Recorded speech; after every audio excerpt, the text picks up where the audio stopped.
Мұрат Кенжебаев, өшпенділік пен мейірім. Аға, менің жасым 21-де, атым Қолғанат. Анам өзіне Қолғанат болсын деп есімімді өзі қойған екен. Менен кейінде 2 қыз, 2 бала бар. Бір құрсақтан 5 туғанбыз. Атырауда тұрамыз. Туған жерім Қолсары қаласы. Мына қиын жағдайда қол көмегімді берейін деп адамдарды көшірісуге келдім. Құдайға шүкір, денім сау, көлігім өзімдікі. Көзіме оттай ыстық аулыма неге көмектеспеске, деді алдындағы астан сыпайылықпен алып отырған қонағым. Бұл жігітті бағана көмек штабы жанынан кездестірген едім. Атыраудың баласы, азамат жігіт екен. Күн демей, түн демей тегін қызмет қылып жүр. 1 сағат демала ма, жоқ па белгісіз. Қазір қайтадан кері кетеді дегесін, ризашылығымды білдірейін деп қасына жақындадым. Көлігін тазалап, шаңдарын сүрткілеп тұр екен. Ау өнім, амансың ба? Ат көлік аман жүрсің бе? Жұрт мақтаған жігіттің қолын алайын деп келе жатырмын деп, қасына жақындап барғанымда, жалт қараған жанарын көріп, тоқ соғып өткендей болды. Құдай-ау, жап-жас баланың көздерін көріп, 2-3 ойға кеттім. Көздеріндегі мұңды су қылып ағызып жіберсе, екінші топан су қаптарда екен. Жап-жас баланың жанары неге соншалықты шерге толып тұр деген ой санамда жылт етті. Ішкі сезімді білдірмей, «Иә балам, азамат екенсің, қай туғансың, руың кім, атанаң бар ма?» деп сөзімді жалғап жатыр ем, мұң толы көзі серпіліп ашылған шымылдықтай, «Аға, бас жағына барыспай-ақ қояйық, ру жағын қоя тұрсақ қайтеді. Анам бар, соған Алла ұзақ ғұмыр берсін деп тілегін тілеп жүрген жанмын.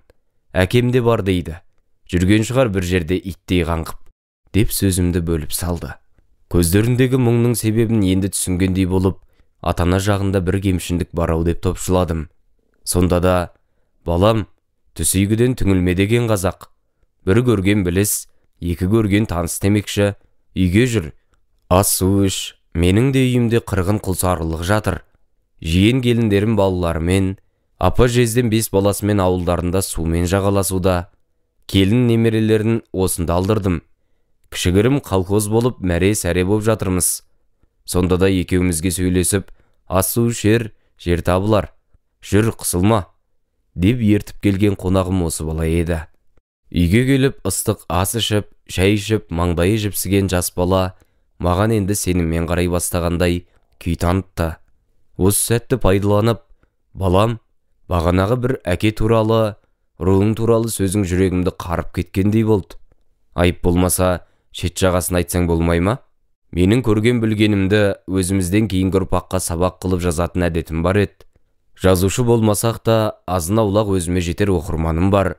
Ютубта да аудио-видео күйінде де оқылып жүр», деп сынай қарадым. «Ағас, солай деңіз. Әңгіме айтудың шебер емеспін. Бірақ біздің өткен өміріміз, балалық шағымыз көп адам сабақ аларлықтай болды. Өзіңіз өңдеп жазарсыз. Мен қысқаша айтып берейін» деп тікейіңкіреп отырды да, ауыр бір күрсініп сөзін бастады.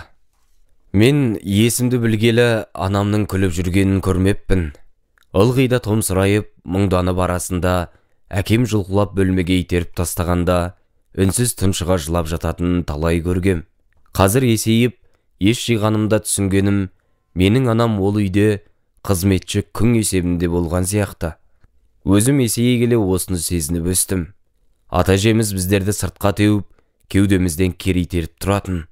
Әкеміз, егер ол кісіні әке деуге болса, мінезі ауырлау, көп сөйлемейтін кісі еді.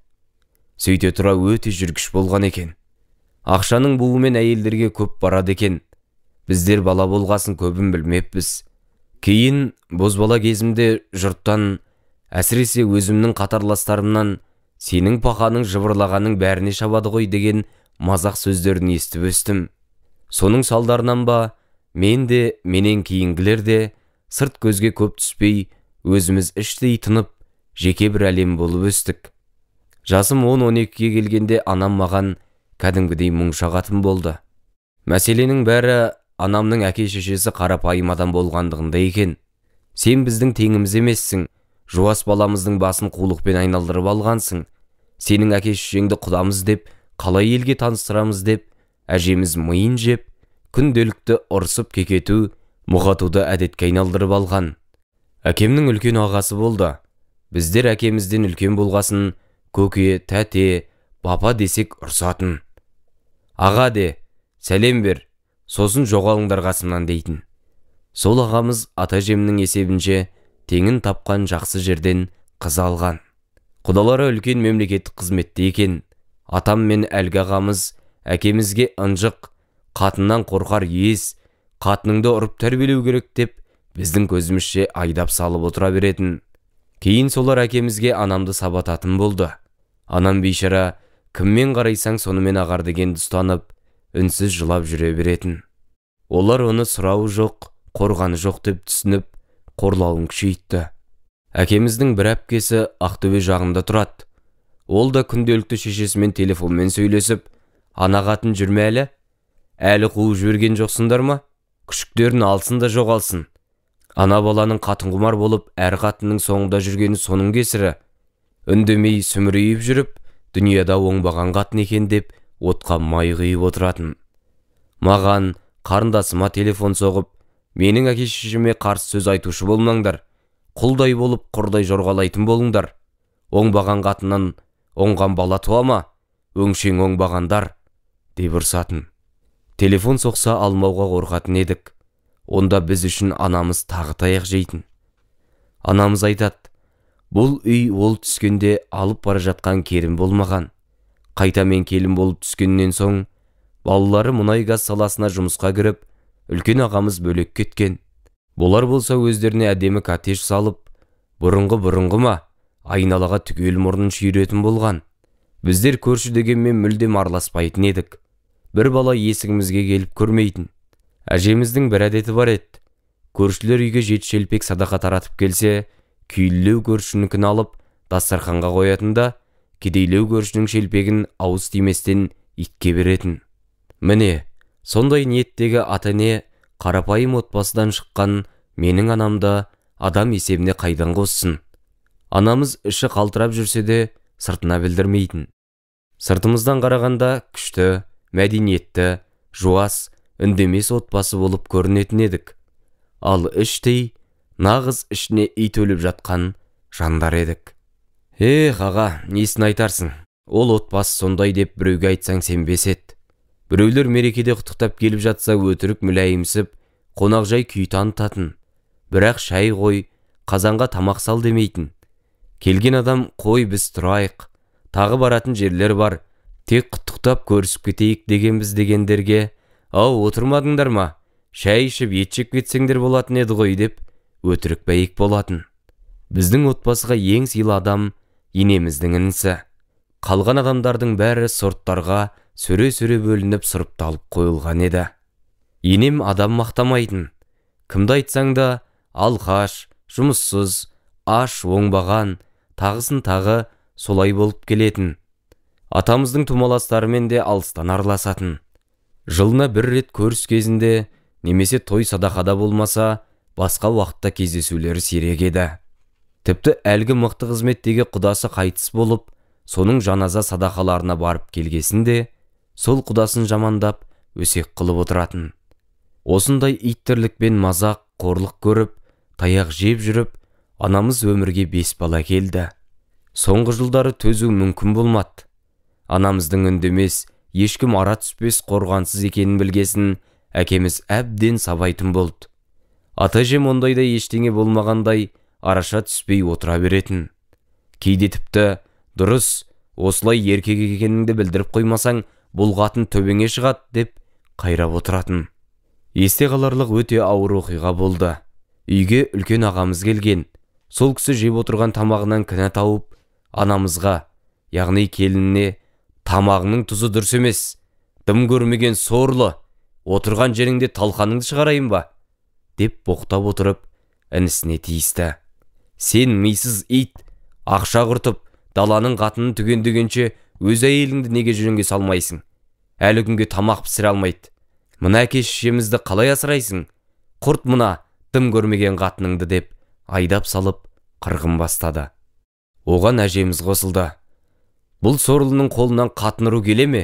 Осылай сүмірейіп кетеді де, деп отқа май құйды. Әкеміз орнынан атып тұрып, анамды сүйрей жөнелді. Жол бойы ұрып сабап барады. Мен шыдамай араша түстім. Мені қағып жіберіп, ұшырып түсірді. 15-тегі кезім ғой, қайта ұмтылмадым. Атам айтты: көрдің бе, бұл күшіктерін де бізге қарсы қоя бастаған. Бұдан құтылмасақ болмайды. Ел жұртқа жамандап ажыратып алу жағын қарастыру керек. Айналадағы ел мына қатынға сене ме, жоқ елге сыйлы бізге сене ме? Біздің сөзімізді қолдайды. Дым бермей қаңғытып жіберу керек бұны, деп қалш-қалш етіп тұрды. Бұл оқиға сол күні-ақ басылды. Әдеттегідей ешкім ештеңе білмей қалды. Керемет отбасындағы керемет түсіністік деп айнала ойлайды. Міне, сол күннен бастап ата-әжем, үлкен ағамыз бізді үйден кетіру жоспарын жасап бастаған екен. Әкеміздің атындағы бар дүние мүлікті басқалардың атына ауыстырып, қолайы келгенді сатып, ақшалай тығып тастап, анамызды 5 баласымен қуып шығудың жолына кіріскен. Ақтөбедегі әкемнің әпкесі күнде телефон соғып, кет те кет, құры деп, телефонмен қарындасым екеуміздің жанымызды алатын. Өзімізден кішілерге ондай мәселені білдіріп, жандарын ауыртқымыз келмеді. Олар ата-әже дегеннің ықыласын, еркелетер мейірімін білмейді де. Содан болар, олар да анамызды көп жағалайтын. Бір күні сабақтан келсем, анам тағы жылап отыр екен. Анашым-ау, не болды деп қасына жүгіріп бардым. Сөйтсем үлкен ағамыз ұрыпты: сені қуып жібереміз. Бұл үйден ине сабақты ала алмайсың. 5 балаңды айтып арыздансаң, өзіңді масқара қыламыз. Мына ел дымы жоқ саған сене ме, әлде бізге сене ме? Соттассақ соттасайық. Керек десең сотты да сатып аламыз. Саған дым жоқ, деп боқтап кеткен екен. Мен еңсемді көтеріп анама қарап: анашым-ау, осылай жазықсыздан жазықсыз таяқ жеп жүре бересің бе? Әкеміздің жүрісі анау, бізден аяған ақшасын көрінгенге шашып жүрген. Құрсын, ештеңе керек емес. Кетем десең саған ереміз. Мен колледжге түсем, жарты күн болса да мойкадан, эстодан табыс табам. Қарындасым интернетпен киім, анау-мынау сатар. Күнімізді көреміз, анашым. Сенің бір ауыз сөзің керек, деп шынымды айттым. Қайда барамыз, балам-ау? Қайда сиямын? Өлсем өлігім осы үйден шықсын деп келген жан едім. Ұл да тудым, қыз да тудым. Отымен кіріп, күлімен шықтым. Қолымнан келгенше ең жақсы келін болғым келді. Жоқ, болмады. Сол баяғы кедей отбасыдан шыққаным бетіме шіркеу болды. Бұлар мені келгеннен ақ теңіміз деп қабылдамаған. Енді солай кететін шығар. Қайтейін, балам, көнемін де. Сендер жетім атанбау үшін көнем де, деп көзінің жасын сығып отыра берді. Нағашыларымыз, яғни анамның төркіні өте жуас, сыпайы, беймарал жандар еді. Анамыздың жағдайын білет, естейді. Сонда да өзің тауып барған жерің ғой, өз отыңа өзің күй. Қарайған баламен қайда сиясың? Қызы оңышпай қайтып келіп отыр деген сөз кімге жақсы дейсің, деп анамды кінәлайтын. Бірақ олай болмады. Мен 18-ге толған кезде Ақтөбедегі әкеміздің әпкесі екі көзі су қараңғы соқыр боп қалды. Оған да біз кінәлі болыппыз. Ол кісіні бізге ұрса бергесін қарғаппыз. Мен ойлайым, әкеміздің әпкесі өзі кінәлі. Бойындағы бар жамандық, улы зәрі жиналып, соқыр қылып тынған. Өзін-өз шағатын шаяндар болады дейді ғой. Бойындағы жаман энергия өзін мүгедек қылып тынған сияқты. Сондай кезекті ұлы қырғыннан соң анамызды далаға қуып шықты. Анамыз да мұрт сынған болуы керек, бұрынғыдай қайта үйге кірем деп ұмтылмады. Әкеміздің аяғына жығылмады. Тек төбелесе кетейін деп тұрған мені қорғаштап, ауладан шыға берді. Оған еріп біз де кеттік. Бір қабат киімімізді әрең алдық. Атырауға келіп таныстар арқылы арзан, ремонты жоқ үй жалдап тұрдық. Мен эстоға жұмысқа тұрдым. Арасында мойкадан көлік жудым. Анамыз жұмысқа орналасты. Қарындасым интернетпен тауар алдырып сатып сауда жасады. 19 жасымда әскерге барып келдім. Автоэлектрик мамандығым бар. Клиент көп, табысым да жақсы. Менің жұмысыма риза болған автосервис иесі осы көлікті жөндеп мініп ал деп тегін берген. Қаладан 2 бөлмелі арзандау үй тауып, соны жөндеп жатқан ем, мына апатты естігесін келмей тұра алмадым деп ойланып, айтсам бекен, айтпасам бекен дегендей болып отырды да, аға, мен негізі сол бізді сыйдырмаған коттедждің құлағанын көрсем деп келіп едім. Бірақ өзім туып өскен қаламды көріп жылағым келді. Аянышты сезім пайда болды. Үй арасында үй жоқ көршіміз бар еді. Сол кездесіп, ата-анасымен жас баласын маған мінгізіп тұрып, «Коля, ата-анамды Боранқұлға жеткіз, ар жағында менің қайын жұртым күтіп алады» деп аманат қылып салып жіберді. Мен ата-әжемді сұрадым. Үлкен ағаларың дүрбелең басталмастан бұрын бала шағасын тиіп, қалаға кетіп қалды. Әке-шешесіне қайта оралып келген жоқ. Жол жабық деген хабар айтқан. Ата-әжең бар, құрғақтау жерде жүрген шығар.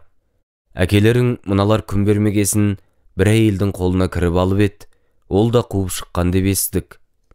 Бір-екі рет орталықтан көргем, ішіп жүргенін деді көршіміз. Иә, айтса айтқандай-ақ, сәл былайырақта үйінен алыстай алмай, атам мен әжем тұр екен.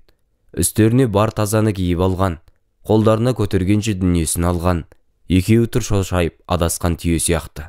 Ешкімнің бұлармен шаруасы жоқ. Өмір бойы адамға жақсылық ойламаған екеуі шеттеп қалған екен. Қастарынан сигнал басып өте шыққым келді.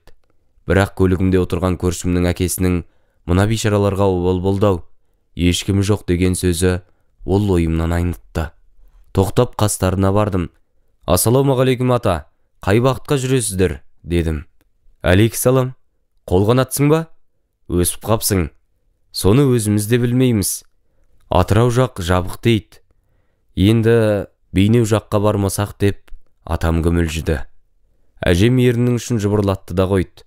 «Отырыңыздар, қарап тұрып суға кетесіздер ме? Өздеріңіз көлік іздемесеңіздер біреу келіп көлік тауып бермейді.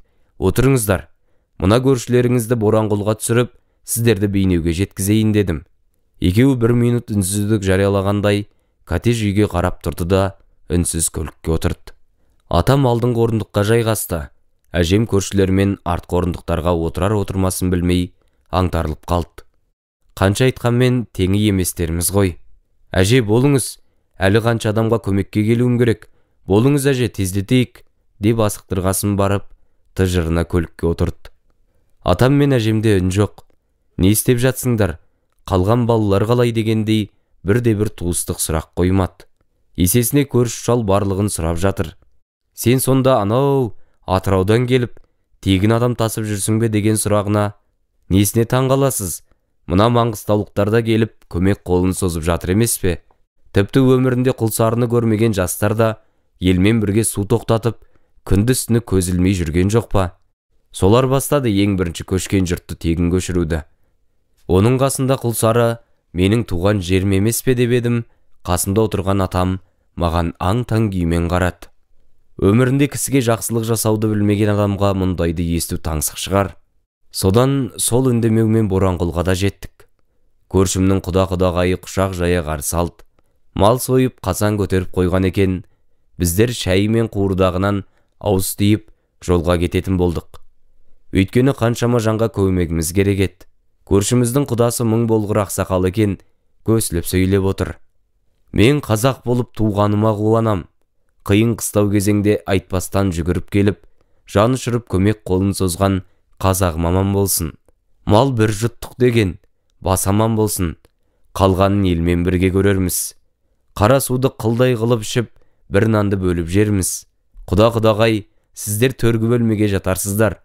Қонақ бөлмеде кішкентай сәбиімен, жас өспірім қайын сіңілісімен бір келіншек жатыр. Есік алдындағы жазғы сарайда көп болалы отбасын жайғастырдық. Көппен көрген ұлы той деген бір реті болар. Қысылмаңыздар, ас судан алып отырыңдар» деп шын ниетпен барын ұсынып отыр. Біз ары қарай Бейнеуге кеттік. Келген соң осындағы штабтағы жігіттерге тапсырып тұрып, «Мына кісілердің ешкімі жоқ, жағдайларына қарарсыздар» деп едім. Сол жердегі ұйымдастырушы жігіттер «Бәрін жасаймыз, алаңдама. Ешкім далада қалмайды. Көппен боламыз десе де, жеке бөлме десе де табамыз. Қазір дәрігерлер бір қарап тексерсін. Бәрін жасаймыз, саспа бауырым» деп ертіп кетті. Соңғы рет атам мен әжемнің беттеріне қарап тұрып, «Ал жақсы, аман болыңыздар, ауырып қалмаңыздар. Мына кісілер бар көмегін аямайды. сау болыңыздар дегенімде, екеуінің жүздерінен селт еткен бір нышан байқамадым. Екеуі де меңіреу адам сияқты, бұл дүниеден баз кешкен адамдай боп тұр екен деп, қолғанат қонағым сөзін аяқтады. Мен үнсіз ойланып 10 минуттай отырып қалдым. Қолғанат қипақтап тұруға айналды. Аға, ас суыңызға рахмет. Мен штабқа барайын. Сол жаққа көмекке адам, азық түлік болса ала кетейін деп, орнынан тұрып жатқанда, Қолғанат бауырым, бір сұраққа жауап берші. Сен әкеңді кешіре аласың ба деп сұрадым. Ол маған сәл іркіліп қарап тұрды да, оны уақыт көрсетер деп үйден шыға берді. Менің түсінгенім, баланың жан дүниесін кек, өшпенділік толығымен жаулап ала алмаған екен.